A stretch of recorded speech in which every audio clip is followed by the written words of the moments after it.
Bapak, Ibu, dan saudara-saudari yang terkasih dalam Tuhan, puji Tuhan jikalau pada saat ini firman-Nya akan menyapa kita sekalian. Dan sebelum kita membaca serta merenungkan firman Tuhan, maka terlebih dahulu mari kita satu di dalam doa. Kita berdoa.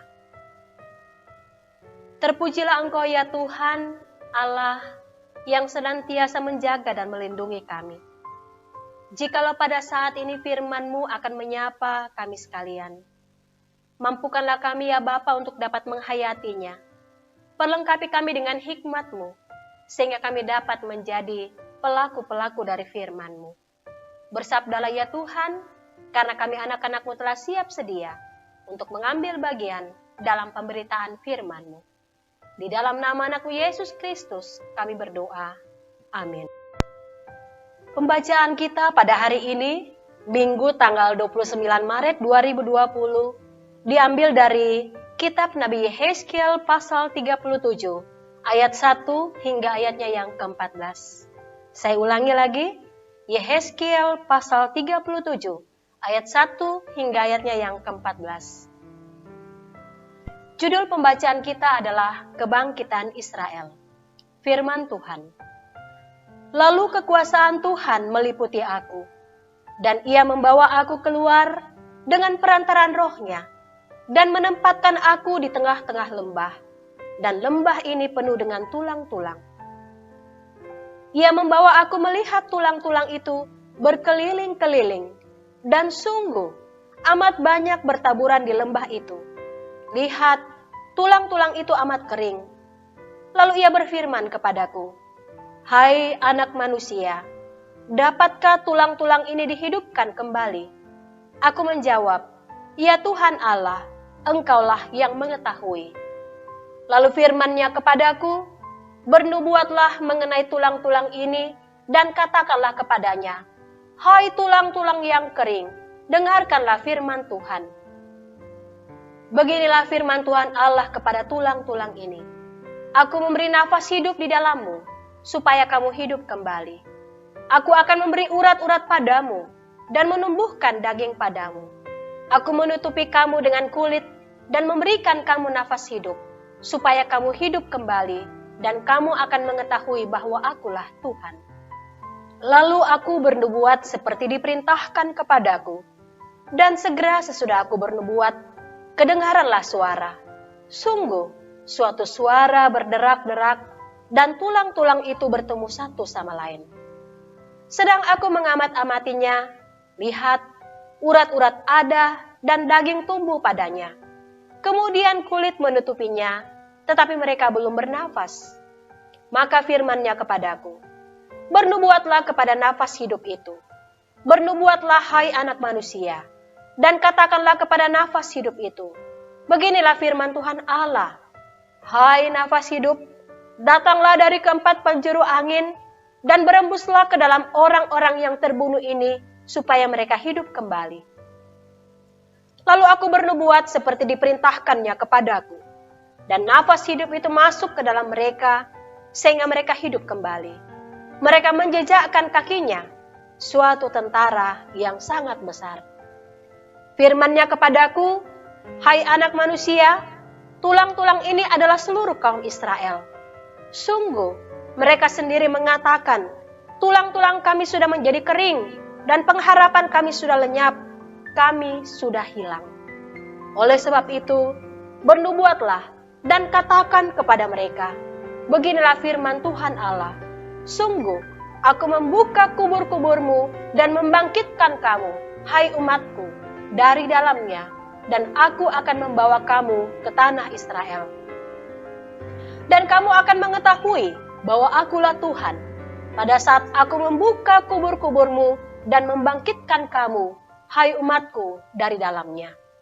Aku akan memberikan rohku ke dalammu, sehingga kamu hidup kembali, dan aku akan membiarkan kamu tinggal di tanahmu. Dan kamu akan mengetahui bahwa aku Tuhan yang mengatakannya dan membuatnya.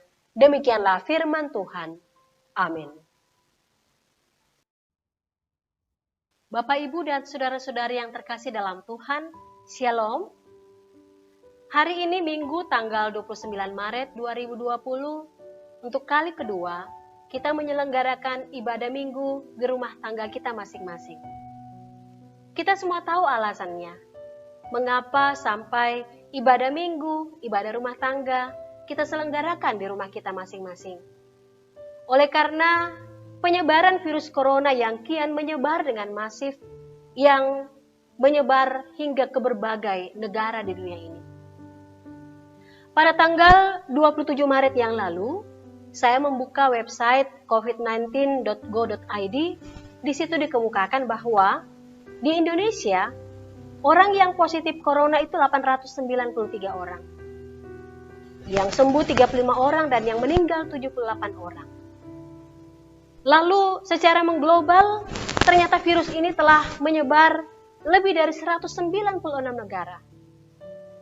Yang terkonfirmasi positif 416.686 orang dan yang meninggal 18.589 orang.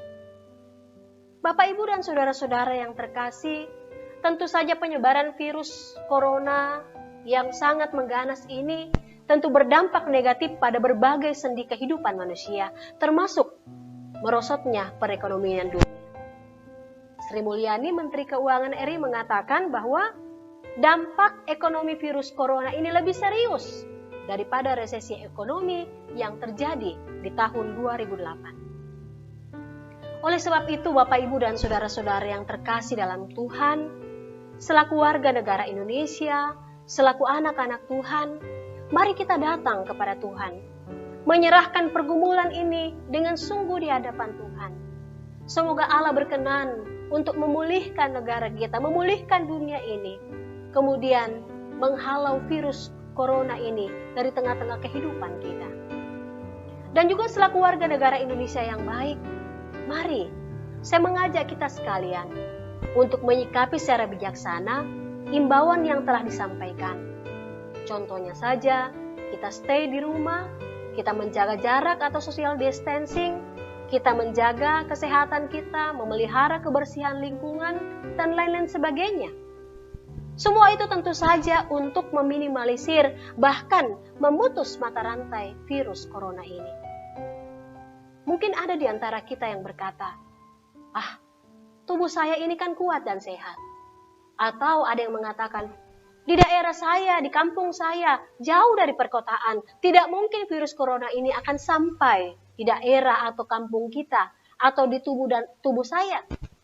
Ingat saudara-saudara, pada tanggal 26 Februari, beberapa minggu yang lalu, Menteri Kesehatan mengatakan, Indonesia merupakan salah satu negara yang zero case corona.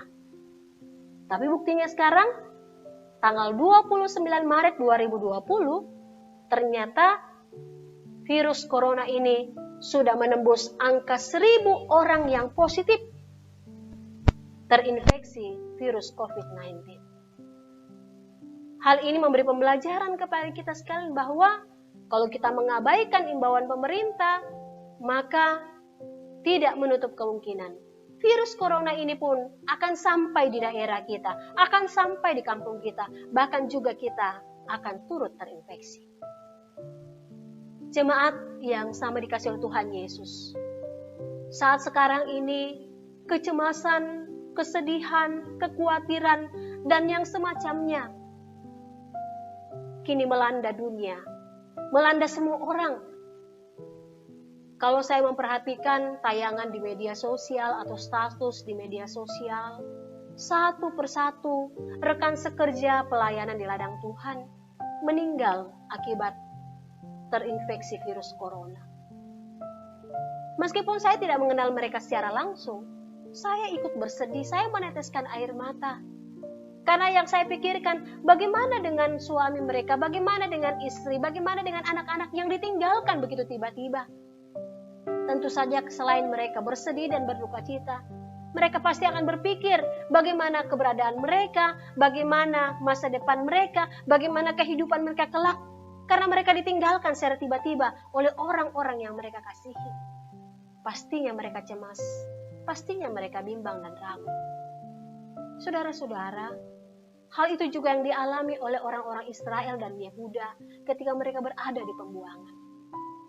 Melalui penglihatan Nabi Yehezkel, keputusasaan, kesesakan, kehilangan pengharapan juga dialami oleh Israel dan Yehuda ketika mereka dibuang. Sehingga dalam pembacaan kita tadi, Yehezkel pasal 37, ayatnya yang 11 berkata, mereka sendiri mengatakan, tulang-tulang kami sudah menjadi kering dan pengharapan kami sudah lenyap, kami sudah hilang.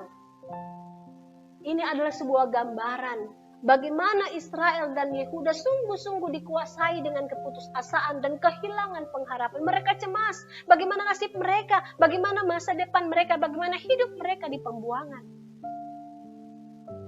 Tetapi dari firman Tuhan ini pun kita diingatkan bahwa Allah menubuatkan pemulihan kepada Israel dan Yehuda. Artinya, Tuhan tidak membuat Israel dan Yehuda berjalan sendiri menghadapi pergumulan ini. Dalam ayat 7 hingga ayat 10 pembacaan kita di situ dikemukakan, Tuhan akan menyatukan kembali tulang-tulang yang sudah mengering, memberikan urat-urat, daging dan kulit, serta menghembuskan nafas hidup kepadanya, sehingga mereka berjejak dan menjadi barisan tentara yang besar. Artinya, Tuhan akan memulihkan Israel dan Yehuda dan menjadikan mereka kembali menjadi sebuah bangsa yang berdaulat, bangsa yang besar, bangsa yang berkuasa. Lalu dalam ayat 12 dan ayat 13 di situ dikatakan, Tuhan akan membuka kubur-kubur Israel, membangkitkan serta membawa mereka keluar dari tanah pembuangan untuk masuk kembali ke tanah perjanjian.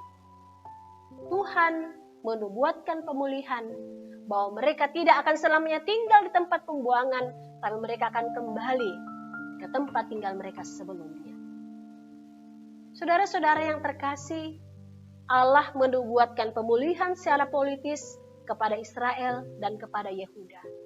Bahwa mereka akan menjadi bangsa yang besar. Mereka akan dikembalikan ke tempat tinggal mereka sebelumnya, itu tanah perjanjian. Namun bukan itu saja.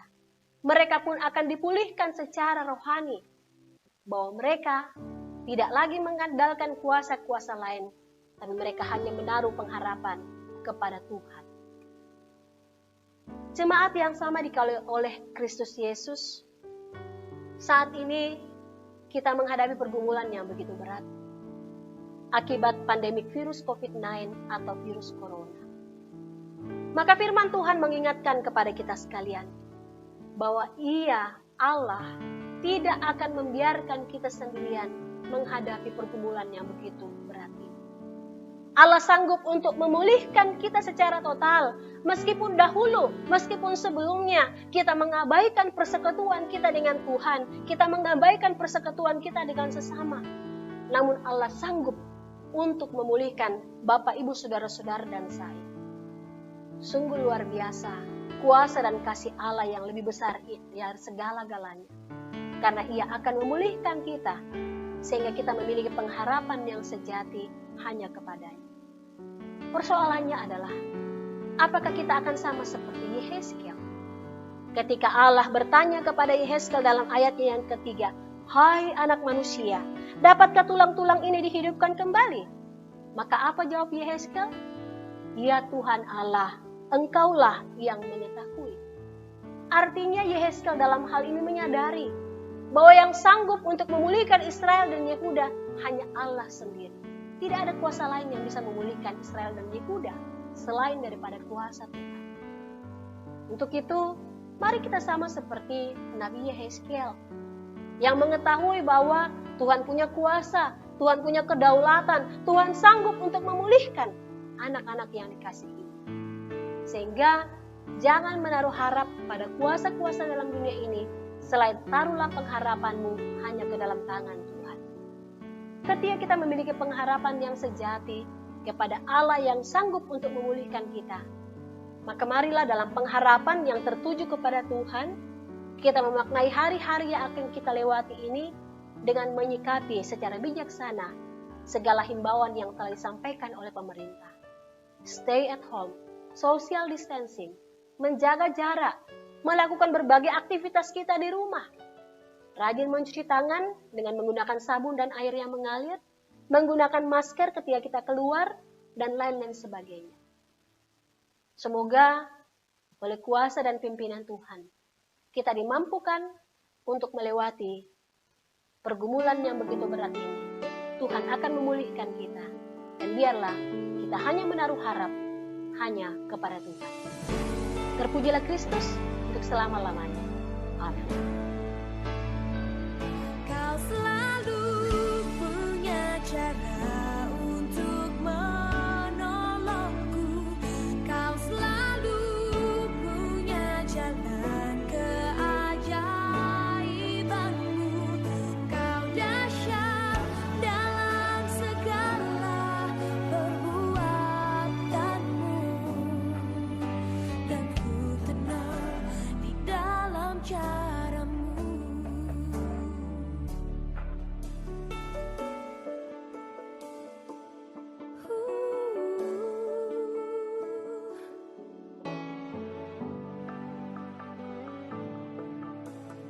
Takkan ku ragu Tuhan, janji-Mu yang menghidupkanku.